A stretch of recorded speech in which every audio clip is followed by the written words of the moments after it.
Hey guys, welcome back to another Dragonheir Silent Gods video. Today's video is going to be about the new roadmap that was released for content that's going to be coming to the game in the future. Unfortunately, this was released off the back of the news that the US support will be removed on the 16th of September, which is obviously horrible to see that a large portion of the player base is going to be restricted from playing the game. But for those of you who are sticking around and are not affected directly from this, I think it's really important to see that the game is moving forward. They have got a lot of plans in the kind of pipeline for what's going to happen to the game. So I'm going to read through the changes now and talk about what I think about them.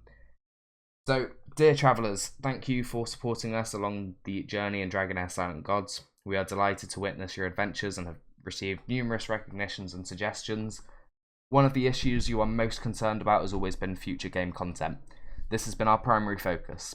In the subsequent game versions, we will bring you progression modes, gameplay content, and improvements to reduce the grind. We hope to share our update plans with you and hope you can take some time to read this article. So first of all, new progression modes. Number 1, easier XP gains. So to reduce the time spent on less interesting grinding gameplay, we plan to introduce the level resonance feature, which will directly boost your entire team's level. Once this feature is activated, the breakthrough system will be adjusted accordingly, significantly speeding up your leveling experience and hero progression. After the first month of a new season, you will no longer need to grind XP dungeons.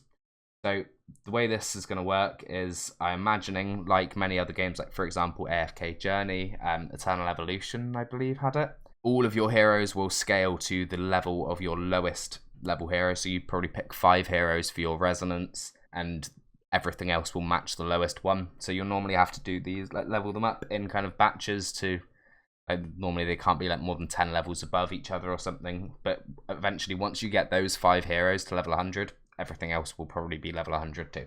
I think that's a great change because obviously we spend the whole season farming Goblin for obviously all of our Chaos Shadow teams and our endgame boss teams, so this is going to be really helpful to allow us to put time into farming gear or other things, which obviously regarding other things, the next thing that they've announced is the richer progression experience.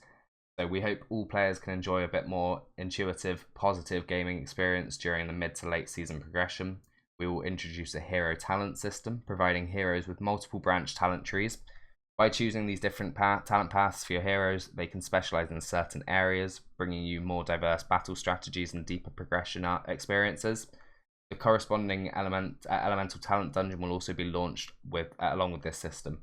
So obviously, taking energy that we need to spend in Goblin and putting it into this talent dungeon is going to be really important, because once we've stopped leveling our heroes, that won't be important, but we will want to obviously push them to the next level, and that will mean that we don't just exclusively farm gear, we'll be farming talents at the same time, so it will give us something new to do throughout the kind of second and third months of the season to prepare for the end game.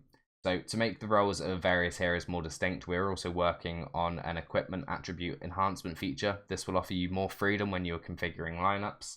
Additionally, we plan to introduce an attribute transfer feature, allowing equipment attributes to be directly transferred to another piece of new equipment, aiming to reduce the repetitive grinding content. So say, for example, you've got a attack percent chest with perfect crit rate, crit damage rolls on a support set. I'm imagining this will give us the option to rip those stats and place them onto a damage set item, I hope.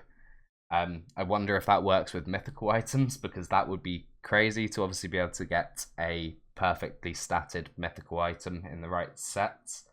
Obviously, we don't know. Until more information is released here, we won't know for sure. And then we've got progression recycling. We noticed that many players experienced a progression gap due to resource resets during season transitions. To improve the cross-season progression experience, we will retain certain results that are hard to achieve in the current season through the progression recycling system. Not really sure what that means. I don't know what results will be retained. We'll have to wait and see with that. So now, new gameplay content. We've got roguelike gameplay. So to meet your need for deeper strategic gameplay, we plan to introduce tiered roguelike content. In this mode, you will gradually build your team throughout random events and enjoy the fun overcoming new stages with different team lineups. We've also got a new arena, the Emerald Court, which emphasizes strategic fun with fair competition. In this mode, all players will choose from heroes, equipment, and artifacts with the same attributes. You will build your very own PvP team and enjoy deeper strategic experiences by adjusting skill release timings before battles. So arena with skill timings for a start, but also predetermined heroes, equipment, artifacts, all with the same attributes, so everyone's on a level playing field. Big fan of that personally. I'm not a huge fan of PvP, but for those who are, it's very hard to compete at the top level because unfortunately there's a massive pay gap in terms of inspirations and stuff that makes it very hard to compete. So having something that's a level playing field for everybody fully comes down to skill and strategy. So yeah, I'm a massive fan of that myself. So a more friendly grinding experience. So number one, we've got auto tower climbing. The Famiander and the Pillar of Trials are two major challenges in each season that require you to invest a lot of time to conquer. We plan to introduce a auto tower climb feature to alleviate the fatigue from such a grinding experience. And as well as that, we've got other optimizations. So besides the above, we will also introduce features like equip all for quick hero in equipment setup, auto pathing, camp dispatch, temporary mounts, and other optimization features to reduce the grind. We will also optimize multiplayer real-time non-auto battle gameplay and adjust various stages and boss mechanics to bring you a more relaxed and fun gaming experience. Also, they've thrown in a spoiler here. So apart from the Lamar Volcano sandbox, which is introduced during the Otherworld exploration phase of Season 4, the future storylines and sandboxes are also in the works. The currently available sandboxes, storylines, and NPC interactions will also be optimized to provide more immersive experience. So thank you for reading, Traveller. Stay tuned for more exciting content. So it's clear that they are driving the game forward. They are making changes that are going to obviously impact the way the game's played. Some of that sounds really good to me, whilst obviously some of it is a little bit unclear. So we'll have to wait for some clarification on how those things are going to work and what they're actually going to mean going forward, because obviously when it comes to things like the retained progress, I don't know what that's going to entail. But yeah, that is their roadmap for the future. We don't have any dates on any of this stuff yet, so that is obviously a kind of wait and see moment, which unfortunately we've been waiting for a lot of things for a long time. So hopefully they do kind of really push this forward now. Obviously, I think that the takeover from Tencent is now complete, and obviously they've had to deal with a lot of roadblocks along the way with that.